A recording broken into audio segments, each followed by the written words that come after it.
Southern rock is a special mix of blues, country, and pure rock and roll that just hits different. It's gritty but soulful. Everyone knows Skynyrd and the Allmans, but there were so many other bands carrying the torch. From Blackfoot's hard edge to Stillwater's smooth grooves. Let's shine a light on 10 underrated Southern rock bands worth hearing again. A lonely boy in the city, standing tall up to his blue jeans. When I first stumbled across Blackfoot, it hit me how much heavier they sounded compared to most Southern rock bands.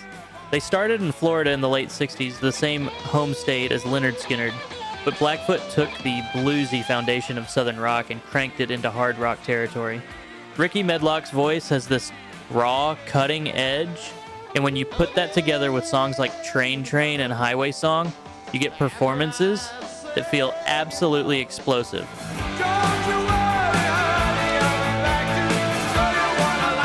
What I love most is how they could stretch a track into a jam, but never lose that driving energy. Blackfoot's story is tied to Skynyrd in more ways. Medlock actually played drums for them in the early days before forming his own band. Later on, he'd even rejoined Skynyrd as a guitarist.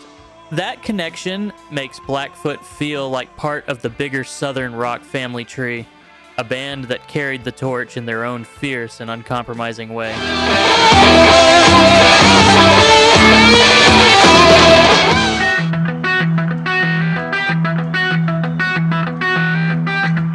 Now, the Outlaws formed in Tampa, Florida back in the late 60s, and that Southern backdrop really shaped their sound. Florida was a melting pot for rock at the time.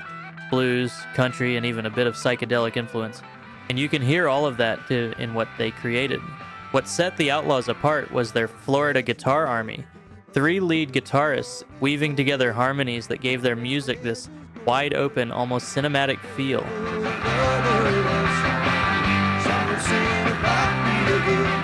Instead of sticking to the gritty barroom blues side of Southern rock, they leaned into melody and layers, with songs like Green Grass and High Tides turning into full-blown guitar showcases. They might not have hit the same level of fame as Skynyrd or the Allmans, but their style added something new to the Southern rock landscape. Proof that the genre wasn't just about attitude, but also about ambition and musicianship.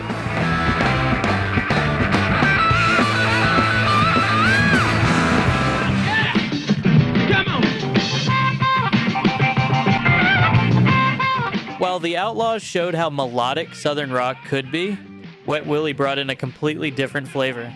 They leaned hard into soul and R&B, mixing it with that Southern rock backbone. You can really feel their roots in the way Jimmy Hall sang, not just belting, but testifying, like a preacher backed by a rock band. Hey! Everybody got to move, eh? Their hit Keep On Smilin' might be the one everyone remembers, but the deeper cuts carried just as much groove and spirit. What I love is how they reminded people that Southern rock wasn't one-dimensional. It could be funky, it could be smooth, and it could still hit with the same conviction as the heavier guitar bands.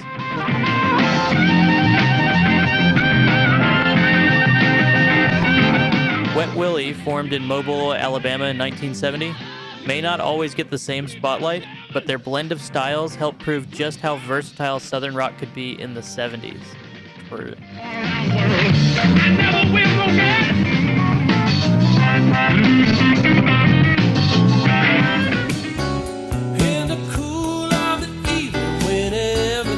What most people don't know about Atlanta Rhythm Section is that they once played for more than 60,000 people at the Champagne Jam in 1978. Massive festival in their hometown of Atlanta named after their hit song. That moment cemented them as hometown heroes, even if the wider world sometimes overlooked them. The band came together from Studio One's house musicians, which explains why their sound was so polished compared to other Southern rock acts.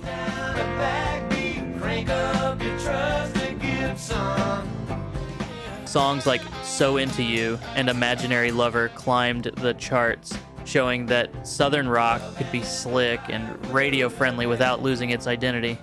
Despite big hits and a huge fan base in the South, they rarely get mentioned in the same breath as Skynyrd or the Allmans. To me, that's what makes ARS underrated. They proved Southern rock could fill stadiums without ever losing its groove.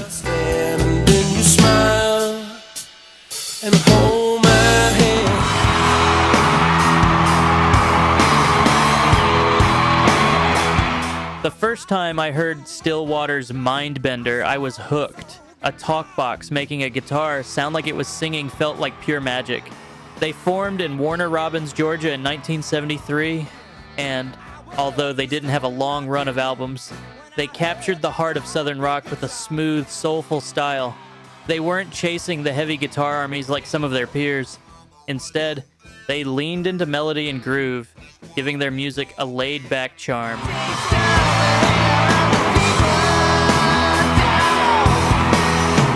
Being signed to Capricorn Records, the same label as the Allman Brothers and Marshall Tucker Band, put them right in the middle of the Southern rock explosion. Yet despite having the talent and the connections, they never reached the same fame. For fans, that's what makes them such a gem. For me, proof that even one hit song can keep a band's name alive among Southern rock fans.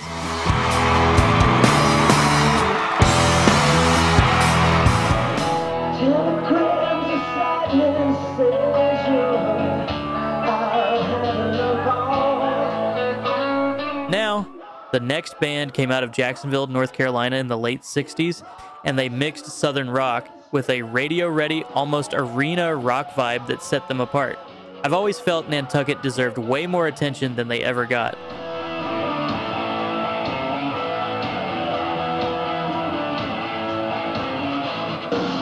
By the time their self-titled debut dropped in 1978, they were opening for giants like AC/DC on the Highway to Hell tour. Imagine that, a relatively unknown Carolina band, sharing the stage with one of the biggest rock acts in the world.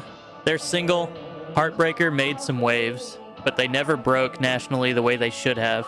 What I love about them is how they balanced grit with big hooks. You could tell they wanted to bring Southern rock into bigger arenas. For me, Nantucket's story is a reminder that not every talented band from the South hit superstardom, but they still left a mark worth revisiting.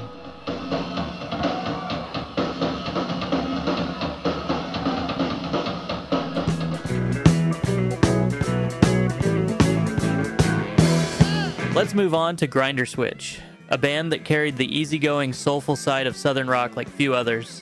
They formed in Macon, Georgia in 1973, right in the heart of the Capricorn record scene that gave us the Allman Brothers and Marshall Tucker Band.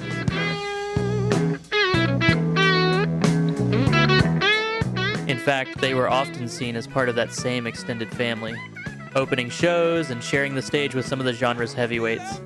Musically, Grinderswitch leaned into long jams and earthy blues grooves, but with a warmth that made them stand out from the harder-edged Southern acts. Tracks like Pickin' the Blues really capture their laid-back yet soulful style. They never hit the big time, but fans who know them will tell you they were one of the best-kept secrets of the era. Every time I would say, life is getting harder every day. To me, Grinderswitch showed that Southern rock could be mellow and deeply expressive without losing its punch. Hey, dog, yeah, I feel coming down.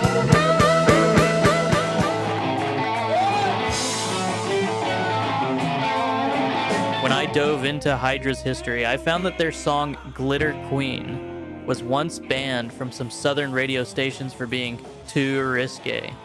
That alone tells you how bold this band was willing to be in the mid-70s. While most Southern rock groups leaned on tradition, Hydra turned up the volume with sharp riffs, driving rhythms, and a harder, almost metallic edge.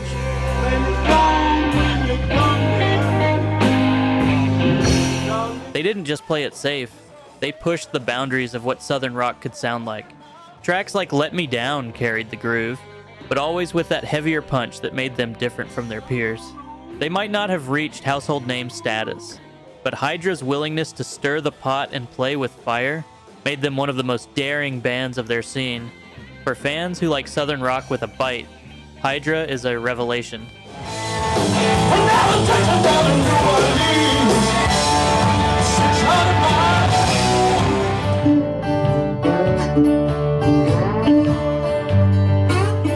Next up is the band Cowboy. Did you know that Cowboy once had Dwayne Allman himself play dobro on their debut album, Reach for the Sky? That connection alone makes them part of the core Southern rock story. Formed in Jacksonville and later tied into the Macon, Georgia scene, Cowboy took a different path than the guitar-heavy giants around them. Their sound leaned more on folk and country influences, with warm harmonies and laid-back arrangements that gave their music a softer edge. The wounds of this world won't hit you no more. Songs like Please Be With Me showed they could write heartfelt tunes that stood out in a genre often dominated by riffs and volume. They toured with the Allman Brothers and were signed to Capricorn Records, which put them right in the thick of the Southern rock explosion. Cowboy might not have stormed the charts, but they brought a soulful, tender side to the movement that made the genre richer. So won't you please read my signs, be a gypsy.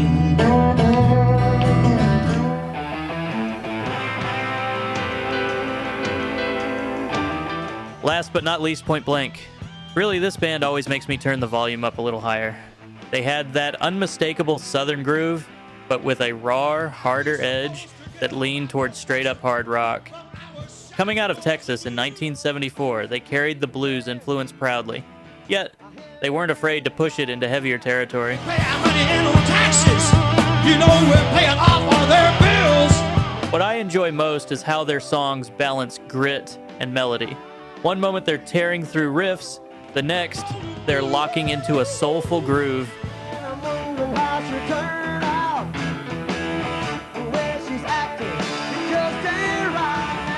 They built their reputation on the road, opening for some of the biggest acts in rock, and you can tell they thrived on that live energy. Even though they only had one real charting single, Nicole, their catalog is filled with the kind of tracks that remind you how deep and diverse Southern rock really was in the 70s.